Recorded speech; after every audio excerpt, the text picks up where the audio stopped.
નમસ્કાર વિદ્યાર્થી મિત્રો, બાયોલોજીની અંદર 11th આપણે 21મા નંબરનું ચેપ્ટર જે શરૂ કર્યું હતું તેમાં જે ચેતાતંત્ર વિશેની માહિતી છે તે આપણે મેળવતા હતા. એમાં ચેતાતંત્રનું જે રચનાકીય અને કાર્યાત્મક એકમ એટલે કે જે આપણો ચેતાકોષ છે તેની રચના જોઈ હતી કે કયા કયા ભાગ તેમાં આવેલા છે તેના વિશે. બરાબર. હવે આજે આપણે વાત કરીએ ચેતાકોષના પ્રકાર વિશેની અને ચેતાતંત્ર કેટલા ભાગમાં વિભાજિત છે એટલે કે ચેતાતંત્ર આપણું જે છે એના પ્રકાર વિશેની. બરાબર. તો સૌપ્રથમ વાત કરીએ ચેતાકોષના પ્રકાર. ચેતાકોષના જે પ્રકાર છે છોકરાઓ, એ પ્રકાર એના તંતુને આધારે છે. તો ચેતાકોષના પ્રકાર એના તંતુને આધારે છે એટલે કે ચેતાક્ષ અને શિખાતંતુના આધારે. ચેતાક્ષ અને શિખાતંતુ ના આધારે ત્રણ પ્રકાર પડે છે. સૌ પ્રથમ છે એક ધ્રુવીય ચેતાકોષ. એક ધ્રુવીય ચેતાકોષ. બીજો પ્રકાર છે દ્વિધ્રુવીય ચેતાકોષ. દ્વિધ્રુવીય ચેતાકોષ. અને ત્રીજો ટાઈપ છે બહુધ્રુવીય ચેતાકોષ. શું ડિફરન્ટ છે ત્રણેય વચ્ચેનો તે જોઈએ. તો કે એક ધ્રુવીય ચેતાકોષ જે આવેલો હોય તે ચેતાકોષ કાય જે કોષનો છે એ ચેતાકોષ કાય માત્ર ચેતાક્ષ જ ધરાવતું હોય, શિખાતંતુ આવેલો હોતો નથી. ચેતાકોષ કાય માત્ર ચેતાક્ષ ધરાવે છે. ચેતાક્ષ ધરાવે. બરાબર છે. અને આ જે એનો ચેતાકોષ કાય છે, આ એનો ચેતાકોષ કાય અને માત્ર ચેતાક્ષ હોય અને એનો ચેતાતંતુ હોય, આ ટાઈપનો કોષ છે. અને આવા કોષ ક્યાં આગળ આવેલા હોય તો કે તે હાજર હોય ગર્ભ અવસ્થામાં, ગર્ભાવસ્થા દરમિયાન જોવા મળે. એટલે કે જ્યારે બાળકનો વિકાસ થતો હોય ગર્ભની અંદર એ વખતે એના જે ચેતાકોષનું ફોર્મેશન થયું હોય તો એ વખતે આવા કોષોનું પ્રમાણ વધારે હોય. બરાબર. તો આને એક ધ્રુવીય ચેતાકોષ તરીકે ઓળખવામાં આવશે. ત્યારબાદ જો દ્વિધ્રુવીય ચેતાકોષની વાત કરીએ તો દ્વિધ્રુવીય ચેતાકોષ કોને કહેવાય તો એનું ચેતાકોષ કાય જે છે એ ચેતાકોષ કાય એક ચેતાક્ષ અને એક શિખાતંતુ ધરાવે. એક શિખાતંતુ ધરાવતું. તો એવા કોષને દ્વિધ્રુવીય ચેતાકોષ કહેવાશે. બરાબર છે. તો શું એની રચના હશે તો કે આ એનું ચેતાકોષ કાય છે અને આ એનું ચેતાક્ષ છે. આ એનું ચેતાકોષ કાય, આ તેનું ચેતાક્ષ. અને એને એક શિખાતંતુ હોય છે. આ એનો શિખાતંતુ છે. બરાબર છે. અને આવા જે કોષો છે એ ક્યાં આગળ હાજર હોય તો કે આપણા શરીરમાં આપણી જે આંખ આવેલી હોય એ આંખના નેત્રપટલની અંદર આ પ્રકારના દ્વિધ્રુવીય ચેતાકોષ હોય. આંખના નેત્રપટલની અંદર આ પ્રકારના ચેતાકોષ છે તે હાજર હશે. બરાબર. ત્યારબાદ ત્રીજા પ્રકારના ચેતાકોષ જે આવેલા છે એનું નામ છે બહુધ્રુવીય ચેતાકોષ. અને બહુધ્રુવીય ચેતાકોષની વ્યાખ્યા શું થશે તો કે ચેતાકોષ કાય જે એકની સંખ્યામાં ચેતાક્ષ અને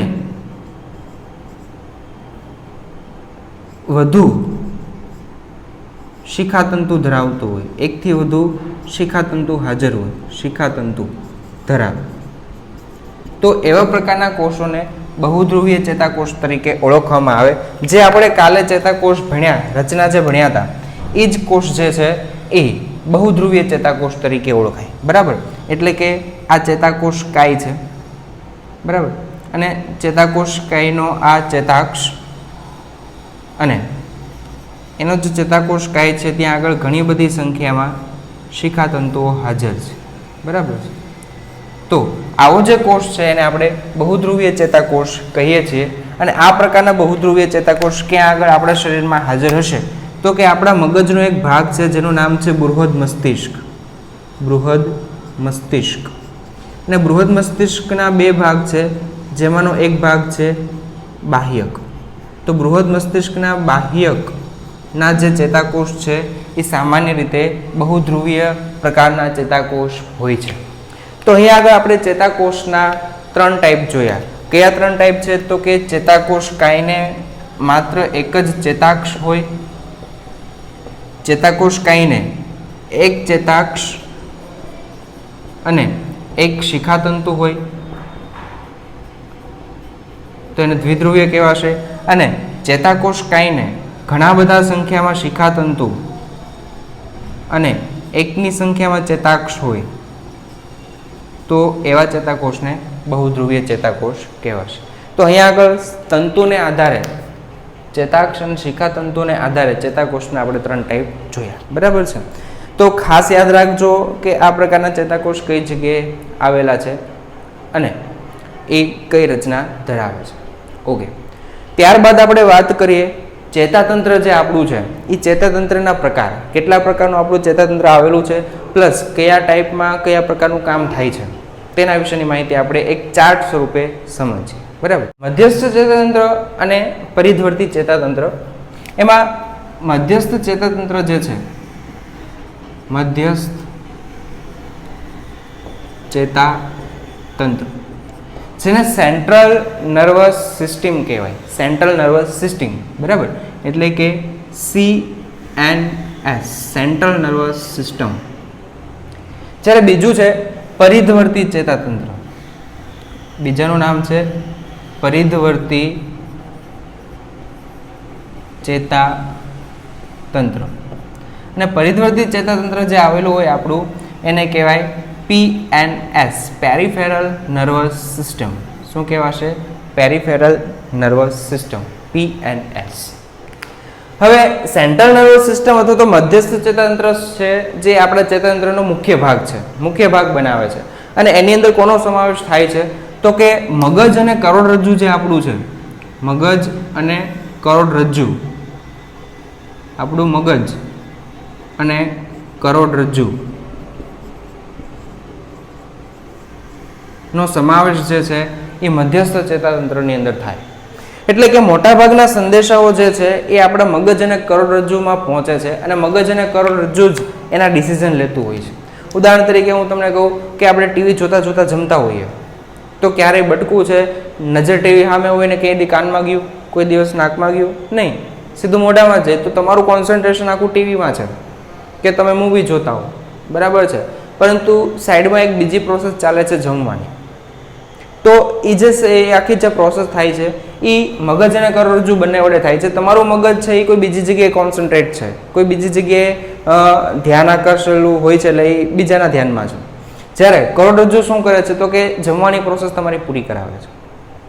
તમે કોઈ બીજા વિચારોમાં ખોવાયેલા હોય, બાઇક લઈને જતા હો, આગળ બમ્પ આવતો હોય, તમને ખ્યાલ પણ ન હોય છતાં તમારું મગજ કે તમારું જે કરોડરજ્જુ છે એ ઓટોમેટિક ત્યાં આગળ ગાડી કે તમારી બાઇક છે ને ધીમી પાડી દેશે, ગિયર બદલાઈ જશે અને પછી બમ્પ પાસ થઈ જશે અને તમને ક્યારેક ખ્યાલ પણ ન હોય.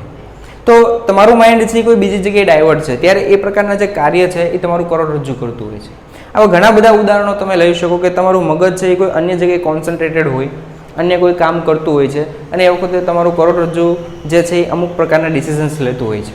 પછી જ્યારે એના બસમાં ન હોય કે એનાથી ન થતું હોય ત્યારે એ પ્રકારના સંદેશાઓ મગજ સુધી પહોંચે અને ઘણીવાર પછીથી મગજને ખબર પડે, એ કામ થઈ ચૂક્યું હોય, ઓ આવું થઈ ગયું, એ પછીથી ખ્યાલ પડે કે મગજ સુધી પહોંચે કે મગજ એનું પૃથ્થકરણ કરે. બરાબર છે.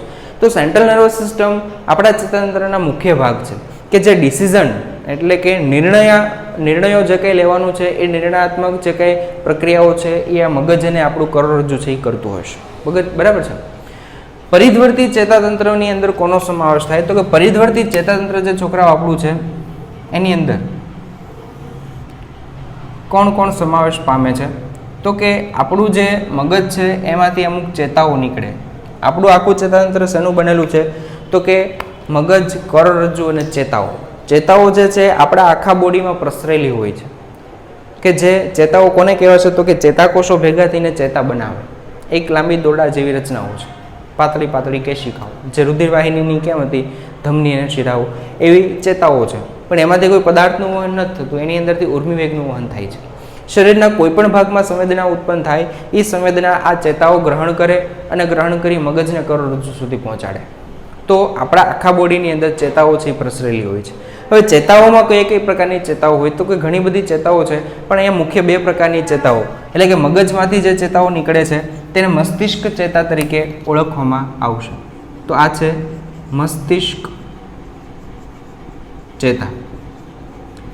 જ્યારે કરોડરજ્જુની અંદરથી જે ચેતાઓ બહાર નીકળે છે તેને કહેવાશે કરોડરજ્જુ ચેતા. કરોડરજ્જુ ચેતા. તો મગજમાંથી આવતી મસ્તિષ્ક ચેતા અને કરોડરજ્જુની કરોડરજ્જુ ચેતાઓ, આ બંને ચેતાઓ ભેગી થઈ અને જે તંત્ર બનાવે છે એને પરિધવર્તી ચેતાતંત્ર કહેવાય.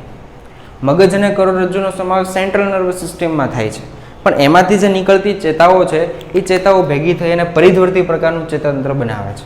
મગજની ચેતાઓ છે એ આંખમાં જતી હોય, કાનમાં જતી હોય કે પછી આપણે જડબામાં પ્રસરેલી હોય. અહીંના જે કંઈ માથાનું જે કંઈ કામ થતું હોય એ બધું મગજની મસ્તિષ્ક ચેતાઓ વડે નિયંત્રિત હોય છે. પછી સાંભળવાની ક્રિયાના સંદેશા મગજ સુધી લઈ જવા, કાનમાંથી સંદેશા સીધા કોણ શું બોલે છે આપણને કેમ ખબર પડે, તો કે કાનની ચેતાઓ છે મગજમાં જાય, એટલે મગજની મસ્તિષ્ક ચેતાઓ છે. જડબાનું હલનચલન કયા પ્રકારે કરવું, શું બોલવાનું, આ બધી ચેતાઓ અહીંથી છે એ મગજ સુધી પહોંચતી હોય છે. આંખમાં શું દેખાય છે તેની સંદેશાઓ જે કહે છે મગજ સુધી પહોંચતા હોય, મગજને ખબર પડે કે સામેની વસ્તુ આ પ્રકારની છે, ઓળખવી. આ બધું કામ મગજની મસ્તિષ્ક ચેતાઓ જે છે એ આંખથી મગજ સાથે સીધી કનેક્ટેડ હોય છે. તો આજુબાજુનો જે આપણો આટલો ભાગ છે ત્યાંથી જે નીકળતી મસ્તિષ્ક ચેતાઓ છે એ સીધી મગજમાં આ પ્રકારના સંદેશા પહોંચાડશે.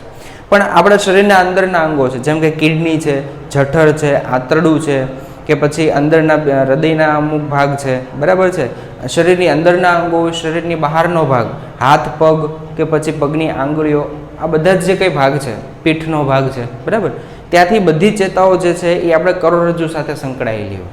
એટલે કે આ મગજનો ભાગ છે તો મગજની ચેતાઓ છે આપણા જડબાની સાથે સંકળાયેલી, પણ આપણી જે કરોડરજ્જુ બહાર આવે છે, ગરદનથી શરૂ કરીને કમર સુધીનો જે ભાગ છે ત્યાં જે કરોડરજ્જુ ગોઠવાયેલું છે ત્યાંથી નીકળતી ચેતાઓ જે છે એ શરીરના દરેકે દરેક અંગ સુધી પહોંચશે અને એ ઘણી બધી સંખ્યામાં હશે, બરાબર, જે આખા શરીરમાં ઝાડા સ્વરૂપે પથરાયેલી છે.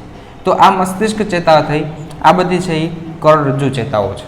તો કરોડરજ્જુ ચેતા અને મસ્તિષ્ક ચેતાઓ ભેગી થઈ અને જે ચેતાતંત્ર બનાવે છે તેને પરિધવર્તી ચેતાતંત્ર તરીકે ઓળખવામાં આવે છે.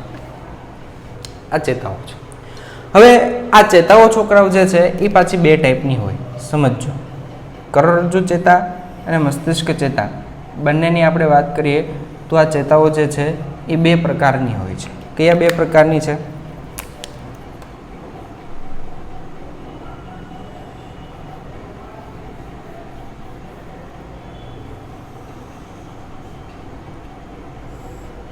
એક છે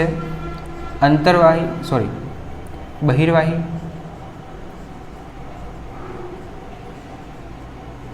ચેતા, એક છે અંતર્વાહી ચેતા.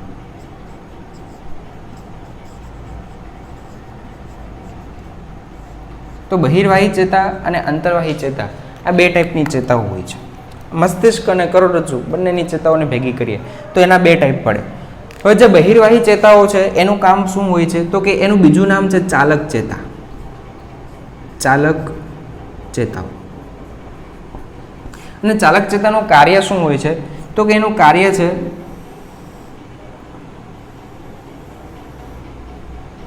સમજો, સંદેશાઓ, બાયોલોજીની આપણી ભાષામાં કહીએ તો ઉર્મિવેગ, સંદેશાને મગજ એટલે કે સેન્ટ્રલ નર્વસ સિસ્ટમથી, કરોડરજ્જુ કે મગજથી, મગજ કે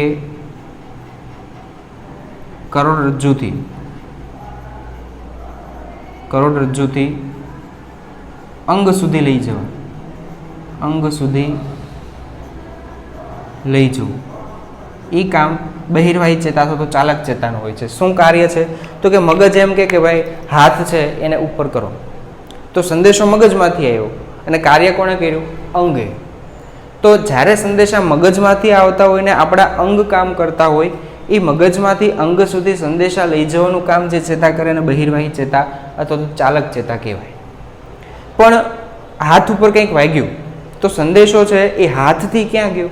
મગજ તરફ ગયો.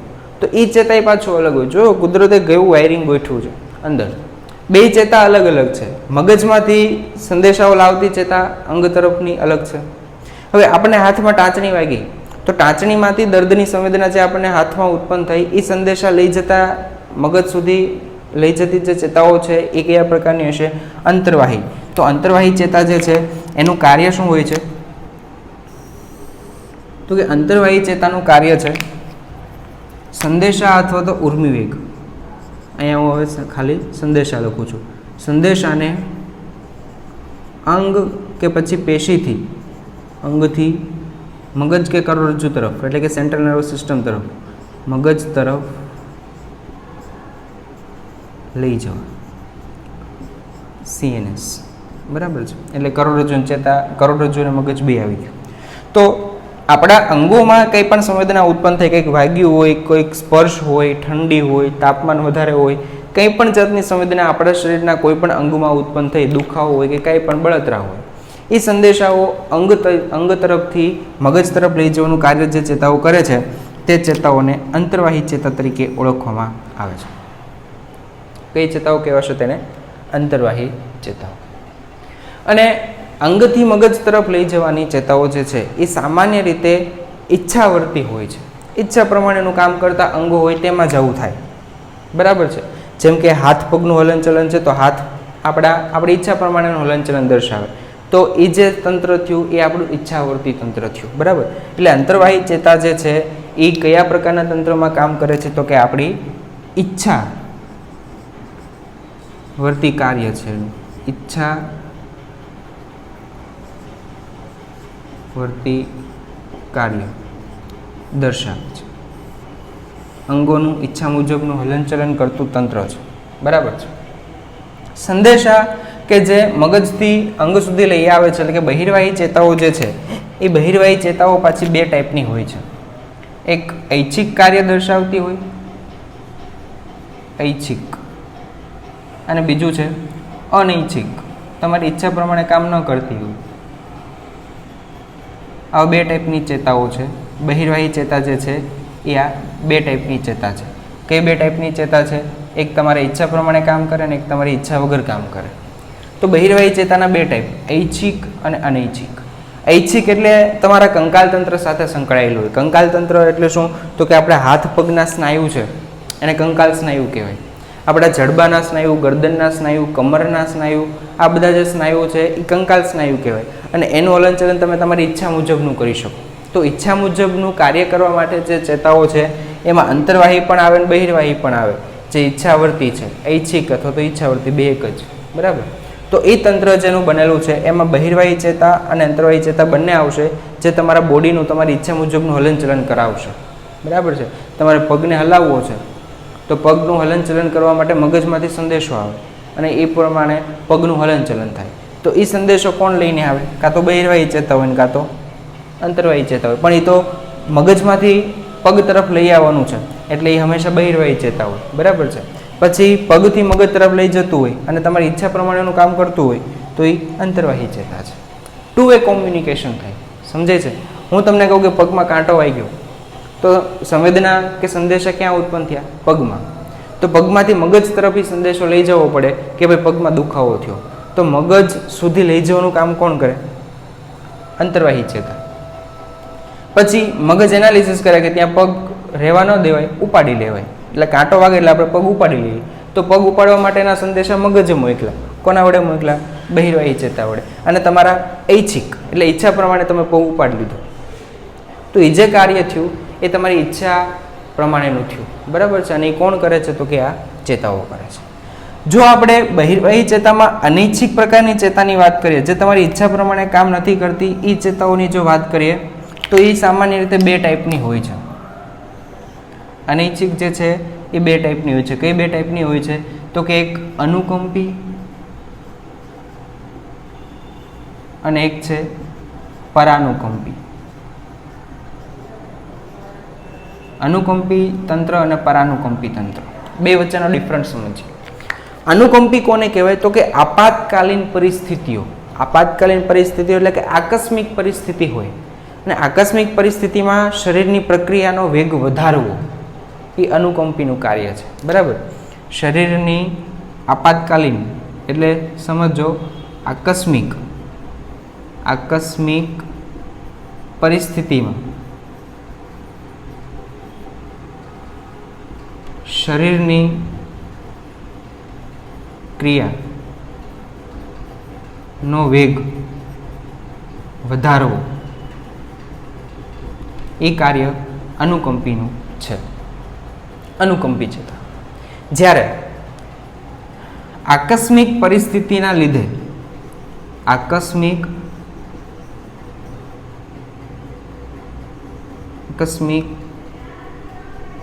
પરિસ્થિતિના લીધે કે પરિસ્થિતિમાં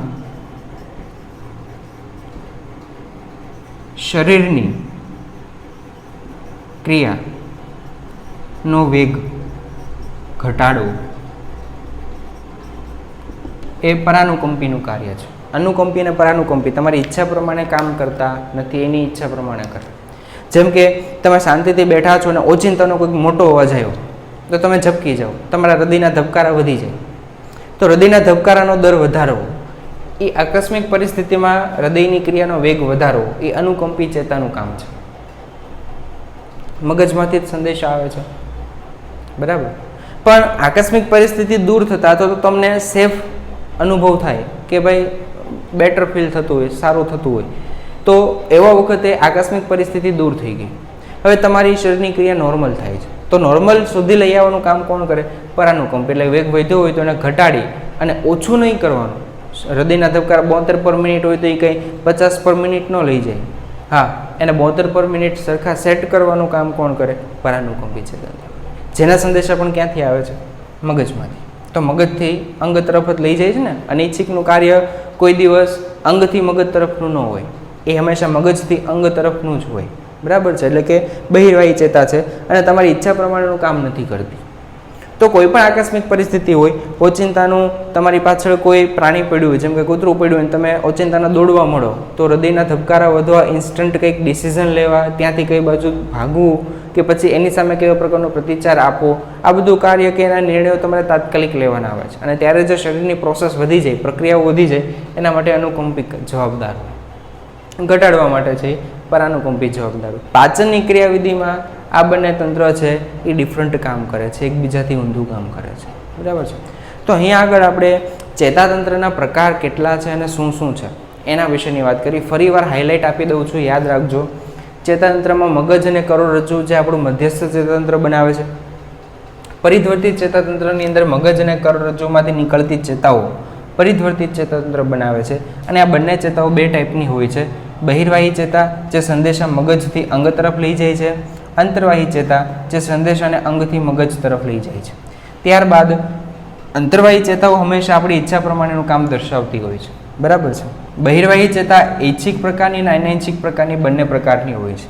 અને ઐચ્છિક પ્રકારની જે છે એ તમારી ઈચ્છા મુજબ કંકાલ સ્નાયુ સાથે જોડાયેલી હોય છે કે તમારી ઈચ્છા પ્રમાણેનું કામ કરતી હોય છે. અને અનૈચ્છિક જે છે એ અનુકંપી પરાનુકંપી હોય છે. એ તમારી ઈચ્છા પ્રમાણે કામ નથી કરતી અને એ આપણા શરીરની પ્રક્રિયાને વેગીલી બનાવે કે વેગીલી પ્રક્રિયાને ઘટાડે, આ પ્રકારનું કામ અનુકંપી પરાનુકંપી કરે. જેમ કે શરીરની અંદર ખોરાકનું પાચન કરવું એ અનૈચ્છિક પ્રકારનું કામ છે. હૃદયના ધબકારા અનૈચ્છિક પ્રકારનું કામ છે. મૂત્રપિંડનું કાર્ય અનૈચ્છિક પ્રકારનું કામ છે. મૂત્રાશયનું ખાલી થવું, મૂત્ર વિસર્જન કે ઉત્સર્જનની ક્રિયા દરમિયાન જે કંઈ મસલ્સનું સંકોચન થવું એ કંટ્રોલમાં ન હોય એ અનૈચ્છિક પ્રકારનું છે. આવી ઘણી બધી પ્રોસેસ શરીરની છે જે આપણી ઈચ્છા પ્રમાણે નથી થતી, એ અનૈચ્છિક ચેતાઓ છે એ કાર્ય કરશે. બાકીનું કામ ઐચ્છિક હોય છે જે આપણી ઈચ્છા પ્રમાણે થતું હોય છે.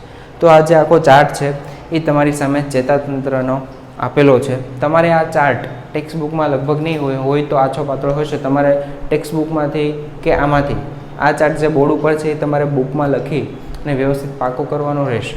બરાબર. ત્યારબાદ આપણે સેન્ટ્રલ નર્વસ સિસ્ટમ નેક્સ્ટ લેક્ચરની અંદર શરૂ કરીશું, એટલે કે મગજની રચના ભણીશું. Thank you.